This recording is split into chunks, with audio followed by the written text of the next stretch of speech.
नमस्ते। आँखीझ्यालको 48औं अङ्कमा यहाँहरू सबैलाई हार्दिक स्वागत। नेपाल विश्वका निर्धनतम मुलुकहरूमध्येको एउटा हो भन्ने तथ्यले हामीलाई बेला मौकामा निराश बनाउँछ।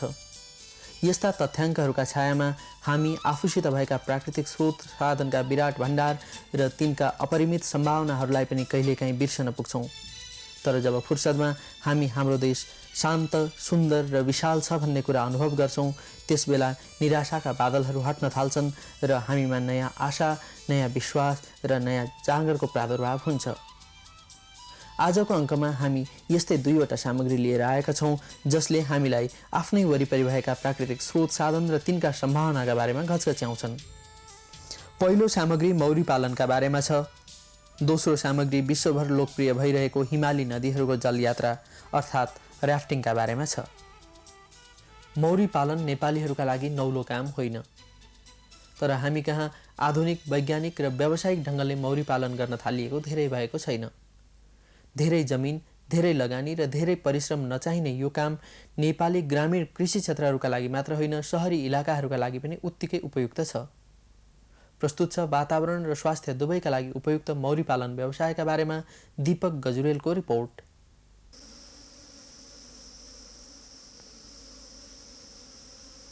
मौरी पालन निकै फाइदाजनक व्यवसाय हो। यो थोरै पुँजी र कम परिश्रमबाट गर्न सकिने काम हो। मौरी पाल्नका लागि धेरै जग्गा जमिन नभए पनि हुन्छ। मौरीबाट उत्पादन हुने मह, मैन र कुट महत्त्वपूर्ण चिजहरू हुन्। मह प्रमुख व्यापारिक उत्पादन हो भने मौरीले बिरुवामा गर्ने परागसेचन अर्को महत्त्वपूर्ण कुरा हो।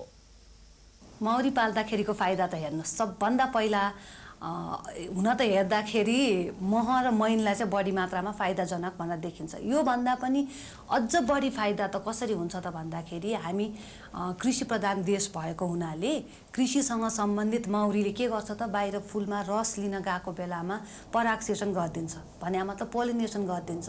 अब यसरी पोलिनेसन गर्दाखेरि 40%बाट लिएर 100%सम्म पनि उत्पादन मतलब अन्न बिउहरूमा चाहिँ उत्पादन बढाइदिन्छ। यसरी मानिलिउँ तोरीमै नै त्यो एक्सपेरिमेन्ट गर्ने हो भने 40%, सनफ्लावरमा जुन एक्सपेरिमेन्ट गरेको छ त्यसमा 100%, मौरी हुँदाखेरि 100 केजी निक्लिन्छ, 100 केजी मौरी नहुँदाखेरि निक्लिन्छ भनेदेखि मौरीले परागसेचन गरेको खण्डमा चाहिँ 140 केजीसम्म पनि निक्लिन्छ। मौरी पालनका लागि महँगा औजार र उपकरणको आवश्यकता पर्दैन। हाम्रै गाउँघरमा पाइने काठ, रुखका बोक्रा, छ्वाली, माटाका भाँडा, धोद्रो मुढा जस्ता वस्तुबाट मौरीको घर बनाउन सकिन्छ। हामी कहाँ परम्परागत घरमा मौरी पालिन्छ। आधुनिक घरमा चाहिँ हाम्रो परम्परागत घरभन्दा पनि निकै फाइदा छ। यसरी हामीले झिकेर हेर्न सक्छौँ। यसबाट अब भनौँ न रानुकोष उत्पादन गरेछ भनेदेखि रानु निस्किन लागेछ कि अथवा यिनीहरूलाई रोग लागेछ कि यो सबै हामीले हेर्न सक्छौँ भनेदेखि परम्परागत घरमा हामीले हेर्न सक्दैनौँ। खालि मह उत्पादन लिने समयमा मात्रै बिगार्ने हो, झिक्ने हो। परम्परागत घरमा सामान्य सुधार गरेर आधुनिक घर बनाउन सकिन्छ। यसका लागि धेरै खर्च लाग्दैन। आधुनिक घरबाट सुरु गर्ने हो भने चाहिँ नेपाली मौरी सरानालाई 900 रुपियाँ घर पर्छ। 200-400 रुपियाँ अरू साधारण इक्विपमेन्ट अरू लाग्ला। भने उता युरोपियल मौरीको लागि गर्ने हो भने चाहिँ नि करिब 1600 को चाहिँ घारै लाग्छ। अब त्यो मौरी युरोपियल मौरी किन्नु पर्यो भने पनि अब यहाँ चाहिँ अलिक महँगै छ। 4-5 हजार रुपियाँ जति प्राइभेट सेक्टरले लिइरहेछ।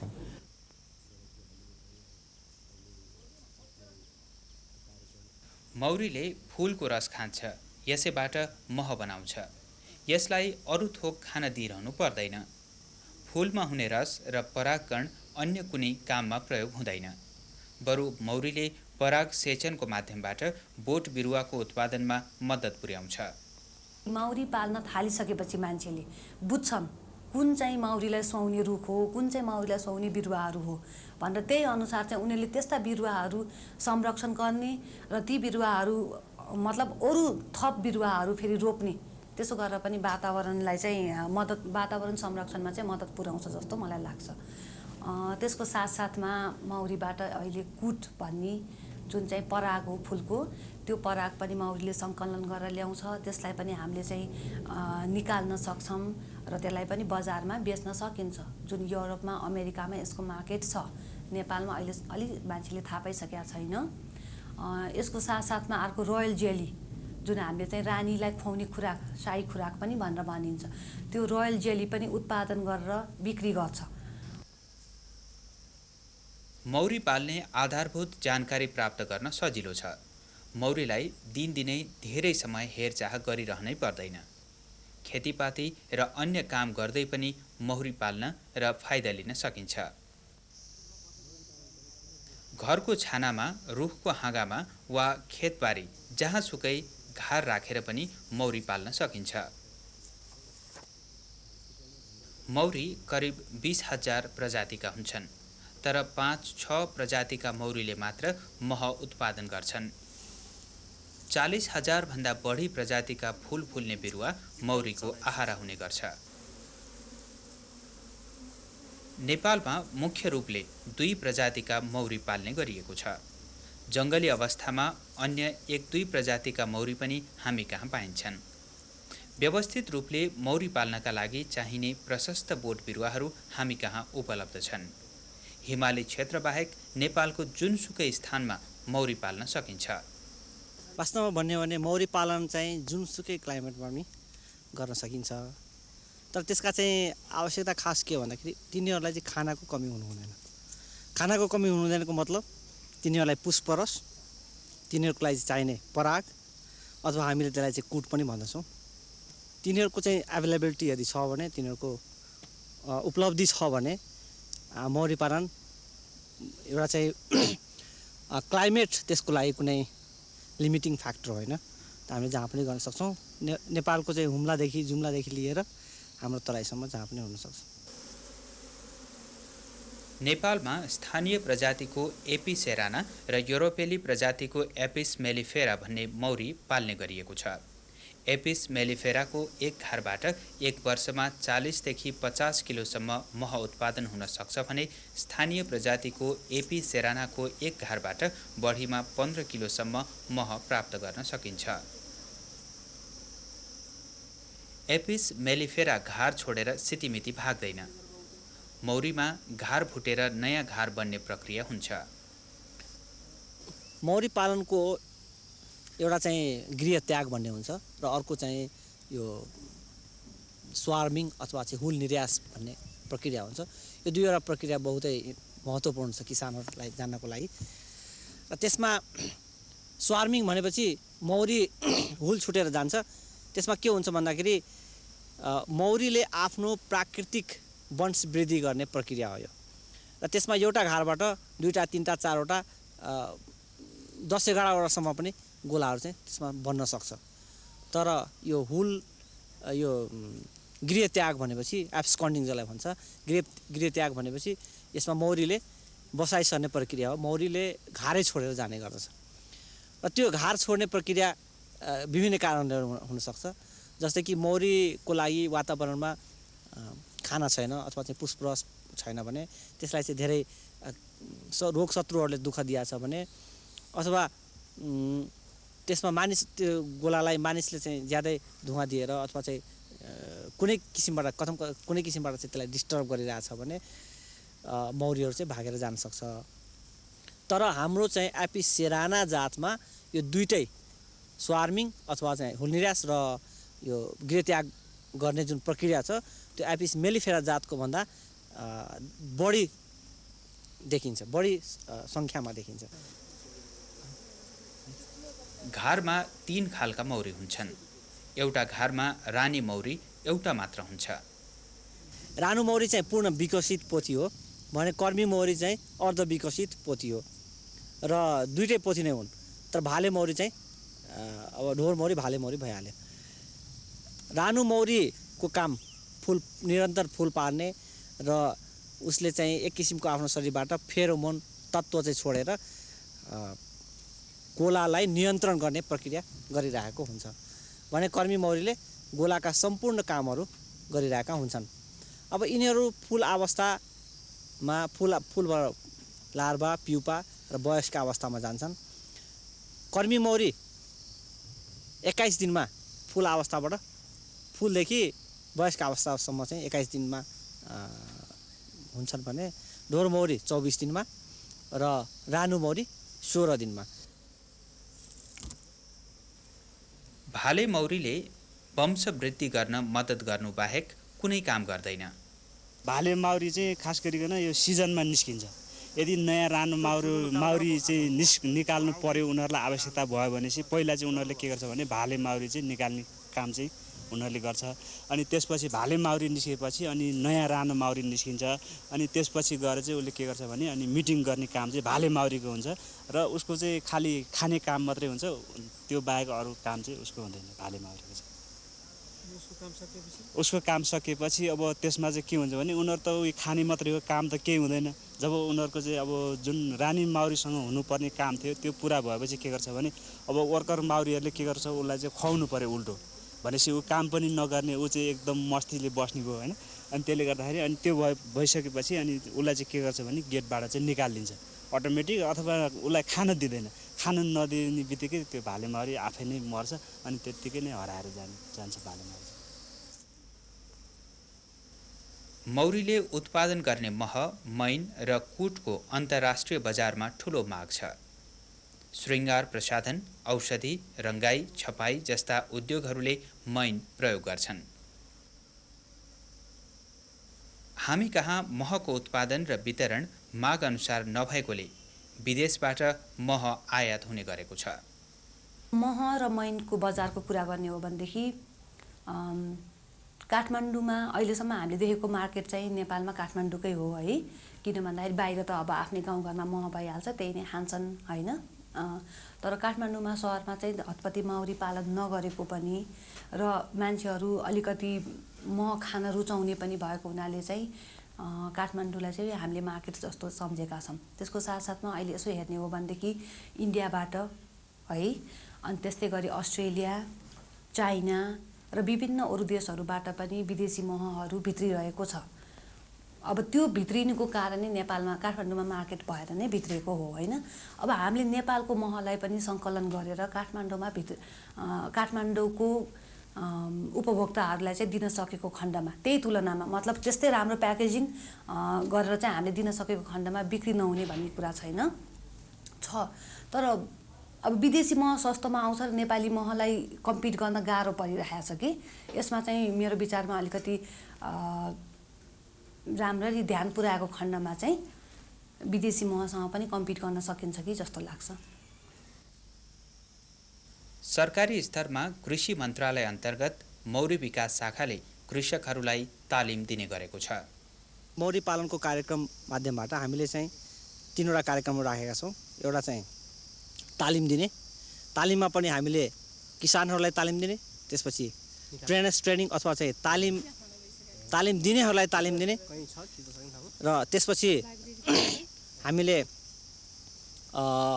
गैर सरकारी संस्था अथवा चाहिँ त्यस्ता किसिमका चाहिँ कुनै व्यक्तिहरूबाट चाहिँ इन्ट्रेस्ट भएमा हामीले पनि त्यो सम्बन्धी तालिम दिने गरेका छौँ। त्योभन्दा बाहेक हामीले सेवात्मक कार्यक्रममा चाहिँ प्रसार कृषि मौरी पालन प्रसार सम्बन्धी कार्यक्रम राखेका छौँ र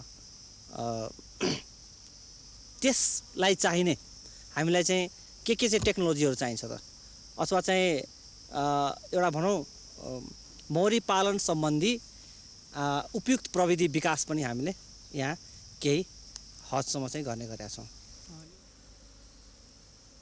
यस क्षेत्रमा निजी क्षेत्रका मौरी पालकहरू पनि लागेका छन्।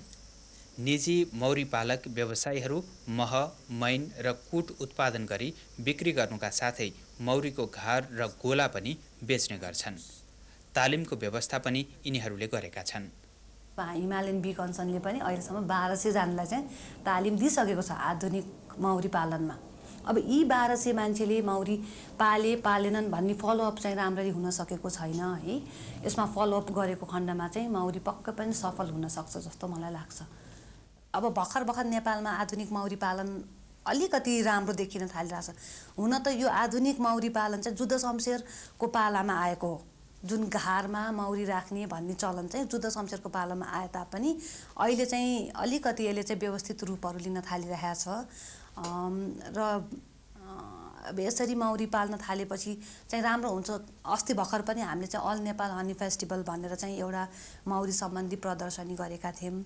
त्यसमा कस्तो भयो त भन्दाखेरि देशमा छरिएर रहिरहेका माउरी पालकहरूलाई चाहिँ हामीले सकेसम्म एक ठाउँमा बोलाएर उनीहरूको उत्पादन मह मैन के छ त त्यसको बजार मिलाइदिने हामीले एउटा कोसिस गरेका थियौँ र त्यसमा उनीहरूले जति पनि मह ल्याए त्यो चाहिँ हाई प्राइसमा बिक्री भयो। अब गाउँमा हेर्ने हो भने त मह त बिक्री हुँदैन, घिउसँग साट्ने अथवा चाहिँ 60-70 रुपियाँमा बिक्री गर्ने चलन छ है। त्यो त भएन नि, काठमाडौँमा ल्याएर उनीहरूले 270 रुपियाँ पर केजीमा बिक्री गरे भनेपछि राम्रो छ। अब यसरी हामीले बारम्बार मेलाहरू आयोजना गरिरहेर होइन माउरी पालकहरूलाई प्रोत्साहन मिल्छ, मह बिक्री हुन्छ भन्ने कुरा उनीहरूलाई पनि हुन्छ र अझ बढी माउरी पाल्न थाल्छन् र बढी उत्पादन हुन्छ। यसरी उत्पादन भइसकेपछि ल यति हुने रहेछ भन्ने एउटा हामीले डेटा पाएपछि त अनि एक्सपोर्ट गर्नलाई पनि सजिलो पर्छ। सामान्य तालिम लिएरै थोरै पैसा लगानी गरी मौरी पालेर साना किसानहरूले राम्रै आय आर्जन गर्न सक्ने कुरामा शङ्का छैन। यसका लागि मौरी पालन सम्बन्धी जानकारी तथा आवश्यक सहयोग स्थानीय स्तरमै उपलब्ध हुने व्यवस्थाको विकास गरिनु जरुरी देखिन्छ।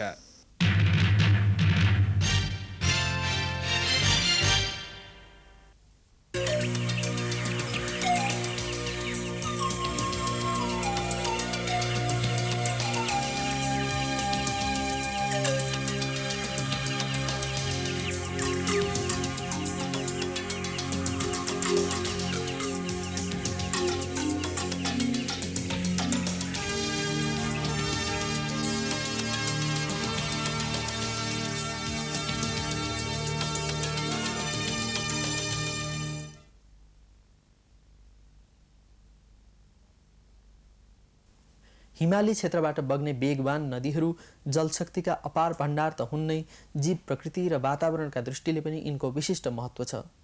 फिँजै फिँज भएर मैदानतिर हुत्तिने यी नदीहरूको जलयात्रा अर्थात् व्हाइट वाटर र्याफ्टिङ आजभोलि संसारभरमा लोकप्रिय भइरहेको छ।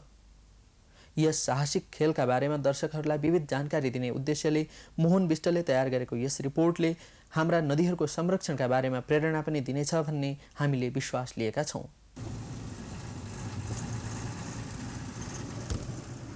हामी अहिले बागलुङ जिल्लाको नयाँ पुल नजिक छौँ। डाक्टर, कानुन व्यवसायी, विद्यार्थी, भूगर्भविद, पत्रकार र राफ्टिङ व्यवसाय संलग्न यो टोली केही बेरमै काली गण्डकीको जलयात्रा सुरु गर्दैछ।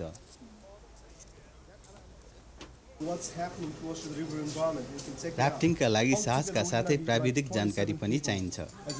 हामीलाई अनुभवी गाइडहरूले पोखरादेखि नै यसका बारेमा विविध जानकारी दिन सुरु गरे।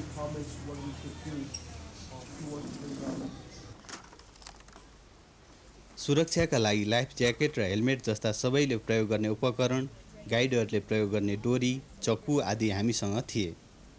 बाटो पत्ता लगाउन र सुरक्षाका लागि 2वटा साना डुङ्गा अर्थात् कायाक पनि हामीसँगै थिए। नदी किनारमा पुगेर पनि हामीले धेरै जानकारी पायौँ। Try to get to the shore as soon as possible. But rivers are pull and drop, not to be panicked. And we've got lots of we've got 2 safety carriers who will be just following us. So the person who is pulling that person in should have a very good knee support brush against the tube with your knee. And 1, you really push that person away. And 2, you grab it, and 3, you pull, right? And just really strong. And that's not a problem at all. There are some handles of rope in the nose and the tail of the kayak. Don't put your hand in, just grab the nose or the tail like this. Okay? That's it. Have fun. यस टोलीमा हामी 6 देशका 27 जना यात्रीहरू छौँ।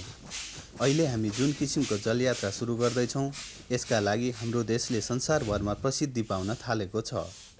यो एकोरो जलयात्रा अर्थात् rafting हो। यसमा नदीको कुनै विशेष ठाउँबाट नदीको प्रवाहसँगै यात्रा थालिन्छ र कुनै ठाउँ विशेषमा पुगेर यात्रा सकिन्छ। हामी मध्ये केहीको यो पहिलो राफ्टिङ हो। त्यसैले टोलीमा उत्साहका साथसाथै अलिअलि डर मिश्रित कौतूहल पनि छ। अल्टिमेट डिसेन्ट नामक राफ्टिङ कम्पनीको सहयोगमा नेपाल रिभर कन्जर्भेसन ट्रस्टद्वारा आयोजित यस जलयात्राको मुख्य उद्देश्य नदी किनारको सरसफाइका लागि पर्यटक र नदी गाइडहरूमा चेतना र प्रेरणा जगाउनु थियो।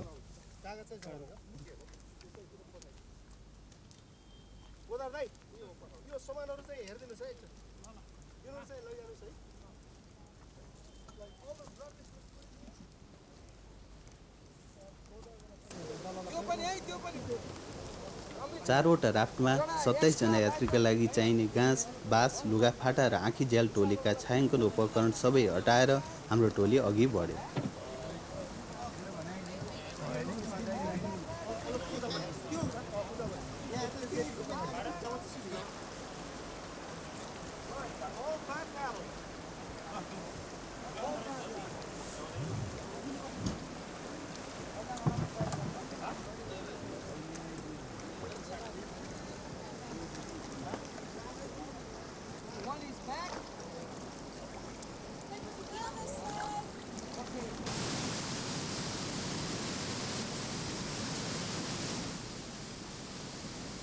राफ्टिङ यात्रा मात्र होइन, साहसिक खेल पनि हो। यसमा नदीको शान्त प्रवाहभन्दा मुल्का, छल्का र लहर अर्थात् ऱ्यापिडोहरूको आकर्षण ज्यादा हुन्छ। फिजै फिज भएर बग्ने यी नदीहरूलाई व्हाइट वाटर वा वाइल्ड वाटर पनि भनिन्छ।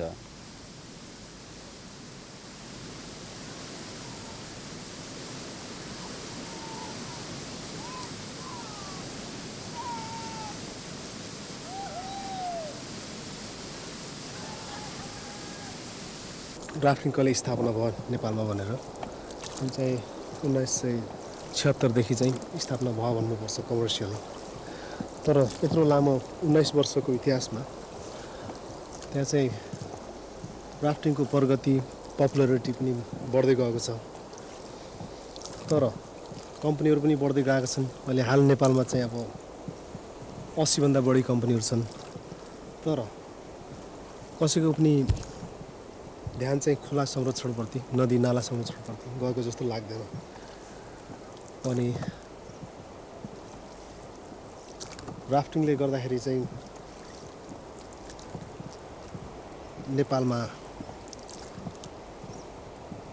कति ठाउँहरूमा चाहिँ अब भनौँ न केही प्रदूषण पनि बढिराखेको छ, कहीँ विकृति पनि ल्याइराखेको छ। अब त्यस्तै अब खोलाको नजिक भनेको मान्छेहरू चाहिँ को भयो भन्दाखेरि चाहिँ रिभर गाइडर नै भए।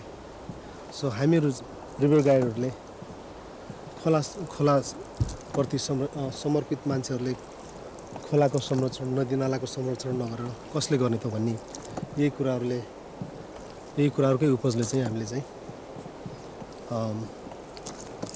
एनआरसिटीको स्थापना गरेको हौँ।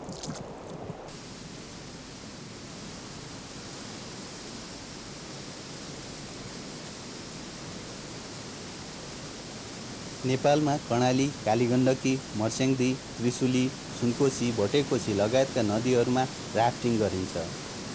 त्रिशुली सबैभन्दा धेरै राफ्टिङ गरिने सबभन्दा सजिलो र सुगम नदी हो। कालीगण्डकी र सुनकोशी बढी साहसिक र लामो जलयात्राका लागि प्रसिद्ध छन्।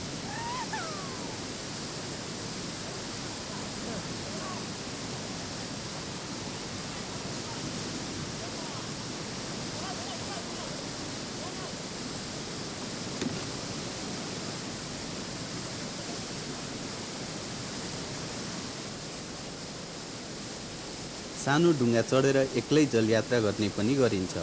यसलाई कायाक भनिन्छ। वेगवान नदीहरूमा राफ्टिङ गर्दा यी ठुला डुङ्गाहरूलाई बाटो देखाउन र सुरक्षाका लागि कायाकको प्रयोग गरिन्छ।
नदी, नदी तट र त्यहाँको वन्यजीवन जलयात्रीहरूका लागि आकर्षणका मुख्य कुरा हुन्।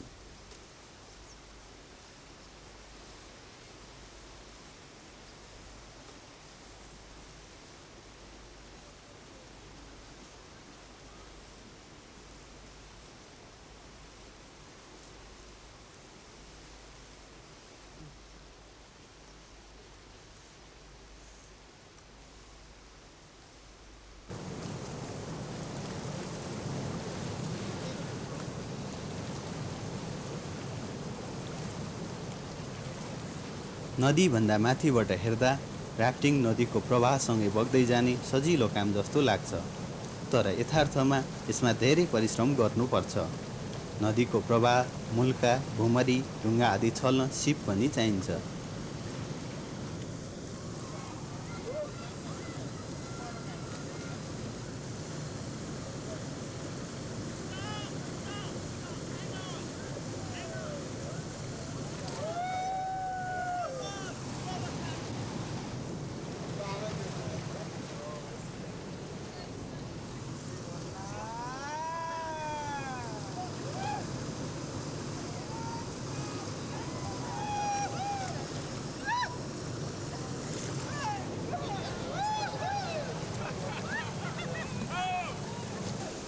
तर पर्याप्त जानकारी र सिप हुँदाहुँदै तथा सुरक्षाका उपाय अपनाउँदै पनि कहिलेकाहीँ अप्ठ्यारो स्थितिमा पर्न सकिन्छ। यहाँ हाम्रो एउटा राफ्ट ढुङ्गाको चेपमा पर्यो। यसलाई यहाँबाट निकाल्न हामीलाई कठोर मेहनत गर्नु पर्यो।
तीन घण्टाभन्दा बढीको मेहनत गर्दा पनि केही नलागेपछि हामीले यहाँ भएका सबै सामान बाहिर फ्याल्यौँ र डुङ्गाको हावा खोलेर बाहिर निकाल्यौँ।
साँझ बास बस्नु बिहान भएपछि जलयात्रा सुरु गर्नु निकै रमाइलो हुन्छ। हामीले हरेक दिन नयाँ कुरा देखिरह्यौँ, नयाँ अनुभव गरिरह्यौँ।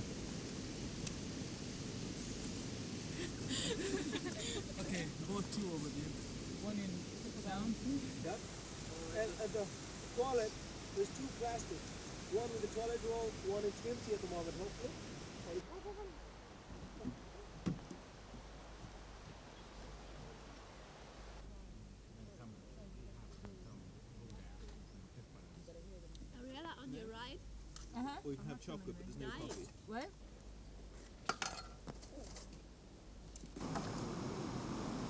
हामीले पानी शान्त भएका ठाउँमा पनि अनेक किसिमका खेलहरू खेल्यौँ।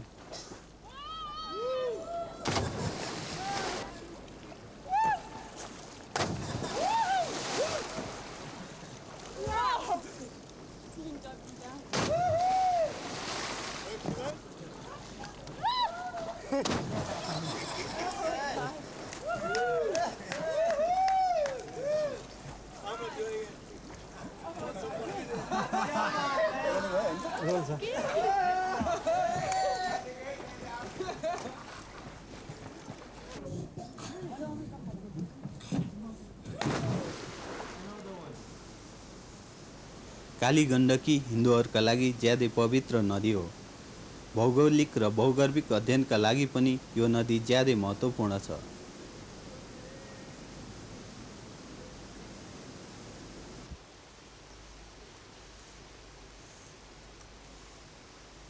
हाम्रो यस जलयात्रालाई हामी संरक्षणका चेतनाका लागि जलयात्रा भन्न सक्छौँ। यो यात्राका लागि यही नदी रोजिनुको कारण पनि यस नदीको सांस्कृतिक, धार्मिक र भौतिक विशेषता नै हुन्।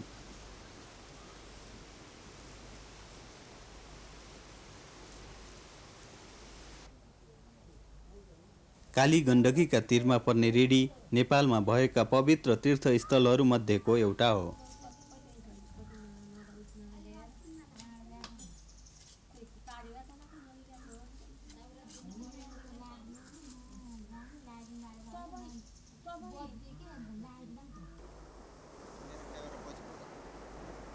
रेडी मास्तिरको रुद्रबेनी मन्दिरलाई भने पहिरोले लान खोज्दैछ।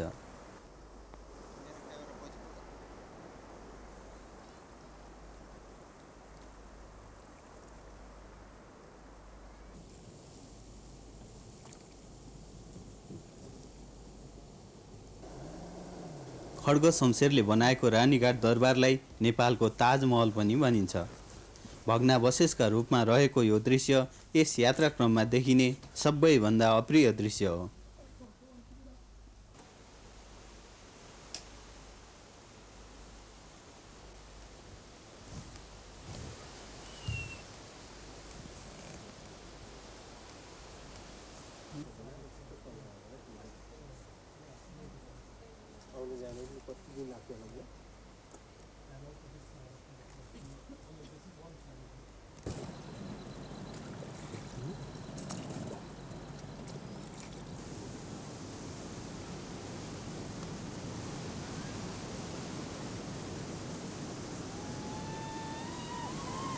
यात्रा सुरु भएको 7औं दिन पाल्पा र स्याङ्जाको सिमाना सिद्धार्थ राजमार्गमा पर्ने रामदी घाटमा आइपुगेर हाम्रो यात्रा विसर्जन भयो। यात्रा समाप्त भए पनि यात्रीहरूले कहिल्यै नबिर्सिने सम्झना सँगाल्न पाए।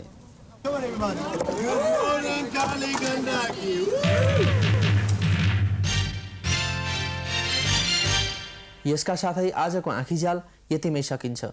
15 दिनपछि फेरि आउनेछौँ। तबसम्मका लागि बिदा चाहन्छौँ। शुभरात्रि।